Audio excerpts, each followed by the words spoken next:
ఎందుకంటే వాళ్ళు ఛాన్స్ ఇవ్వాలి ఫస్ట్ మనం. సో ఆ విధంగా వాళ్ళకి అధికారంలో ఉన్నారు కూడా వాళ్ళు వెళ్ళారు. వెళ్ళిన తర్వాత అప్పుడు జగన్ గారు కూడా వెళ్ళారు. ఈ రోజు వెళ్ళి పరామర్శించి 25 లక్షలు అధికారం లేకపోయినా గానీ 25 లక్షలు ఆయన ఇచ్చారంటే అది మామూలు విషయం కాదు. ఖచ్చితంగా జగన్ అనే వ్యక్తి చాలా గొప్ప వ్యక్తి. కాకపోతే ఏంటంటే కొంతమంది ట్రోల్ చేస్తున్నారు. ఎలా అంటే ఏదైనా ఇలాంటి సిచ్యువేషన్ జరిగినప్పుడు ఇమీడియట్లీ స్పందిస్తే అదిగో చూడు అక్కడ ఏదో చనిపోయినా గానీ ఏదైనా జరిగినప్పుడు వెంటనే స్పందిస్తే అక్కడికి వెళ్ళి రాజకీయం చేస్తానికి వెళ్తున్నాడు అదే అని చెప్పేసి కొన్ని రకాల అంటున్నారు. సో దాన్ని ఆయన అనుకోకూడదు అని మరి ఎందుకు అనుకున్నారో.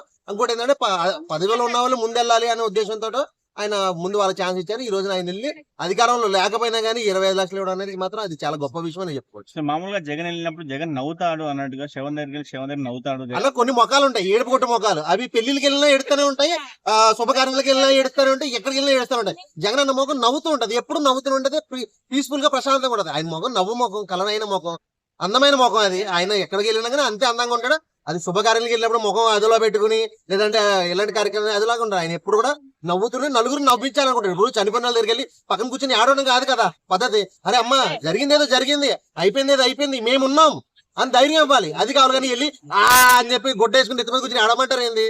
అది కొంతమంది చేస్తారు. ఇప్పుడు కొన్ని వీడియోల్లో మన పవన్ కళ్యాణ్ గారు కూడా ఒకరు చనిపోతే అక్కడికి వెళ్ళి పక్కన వాళ్ళతో ముచ్చట్లు పెట్టి నవ్వుతా ఉన్నారు. అవి ట్రోల్ చేస్తారు. ఇప్పుడు ఈయన అన్నారని చెప్పి ఆ విధంగా అవి ట్రోల్ చేస్తున్నారు. జరుగుతూ ఉంటాయి. అయినా మనం వెళ్ళి ఇప్పుడు ఎవరికైనా ఏదైనా అన్యాయం జరిగితే అక్కడికి వెళ్ళి వాళ్ళు ఓదార్చాలే కానీ వాళ్ళ పక్కన కూర్చొని మనం ఆడకూడదు కదా. అదనమాట. సో జగన్ గారు ఫేస్ కట్టే అది నవ్వుతూనే ఉంటది. ఆయన నవ్వు ముఖమే. సో అది ఆయన ఫేస్ కట్ట ఆయన ప్రజల్లో ఉన్న అభిమానం మాది. ఆయన ఎలా ఉన్నా కానీ మాకు నచ్చింది అది.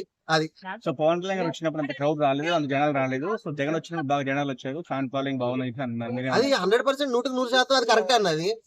మన మీడియాలో తప్ప పబ్లిసిటీ ఇక్కడ పవన్ కళ్యాణ్ గారు కానీ చంద్రబాబు గానీ మీడియాలో తప్ప పబ్లిసిటీ బయట లేదు, జనాల్లో లేదు. ఆంధ్ర చూస్తే మీకు అర్థమైపోతుంది సిచ్యువేషన్ ఏందని. అరే ఒక వీడియో పవన్ కళ్యాణ్ వీడియో కానీ చంద్రబాబు నాయుడు వీడియో కానీ పొగుడుతూ పెట్టినా కానీ అక్కడ కామెంట్స్ ఓపెన్ చేస్తే మొత్తం జగనే ఉంటాయి, మొత్తం జగనే ఉంటాయి. Jagan Jagan YS Jagan YS Jagan. Public లో ఉన్నది జగన్ అన్న, మీడియాలో మాత్రం ఉన్నది మాత్రమే వీళ్ళు అధికార పార్టీలో ఉన్న వాళ్ళు మాత్రమే. కానీ జనాల్లో గుండెల్లో ఉన్నది మాత్రం ఖచ్చితంగా జగనే 100%. అది అక్కడ ఫ్యాన్స్ జగన్ వచ్చినప్పుడు సీఎం నడిచారు. సో ఇప్పుడు ఎవరు గెలిచినా గానీ అక్కడ సీఎం ఆంధ్ర ప్రజలకి ఏంటంటే సీఎం జగనే. ఇప్పుడు ఈవీఎంలు స్కామ్లు చేసో హ్యాకులు చేసో లేదంటే అది ఇది చేసి అధికారంలోకి వచ్చినంత మాత్రాన వీళ్ళు అధికార నాయకులు అయిపోరు. అది బాహుబలి సినిమాలో ఒకటి ఉంటది. అరే బాబు ఇప్పుడు వరకు మా రాజ్యానికి బాహుబలిరా, ఆయన లేకపోవడం వల్ల నీకెందుకు ఊడిగం చేశాం కానీ ఆయన వచ్చేసాడు. ఇప్పుడు ఆయన మా రాజు ఎప్పుడో శివగామి ప్రకటించింది అన్నారు కదా. ఇది కూడా అంతే. మా రాజు ఆంధ్ర ప్రజలకి సీఎం ఎప్పటికైనా సరే జగనే. సో జగన్ లేడు పక్కకి వెళ్ళాడు కదా అని చెప్పేసి ఈ రోజున ఏదో ఇలా అధికారంలో వచ్చారు కాబట్టి సీఎం అంతే. వాళ్ళ పేరుకే సీఎం కానీ ప్రజలందరూ కోరుకునే మాత్రం జగనే. మళ్ళీ ఈసారి ఖచ్చితంగా 29 లో జగన్ వస్తాడు. ఈసారి 175 వస్తాయని ధైర్యంగా ఉన్నారు. ఎందుకంటే ఈసారి యాక్ట్ చేయడానికి కానీ లేదంటే ఇలా స్కామ్లు చేయడానికి కానీ ఏమి ఉండదు. ఖచ్చితంగా నెక్స్ట్ జగనే వస్తాడు. ప్రజల్లో కూడా ఖచ్చితంగా జగనే ఉన్నాడు ఇప్పటికే. సో జగన్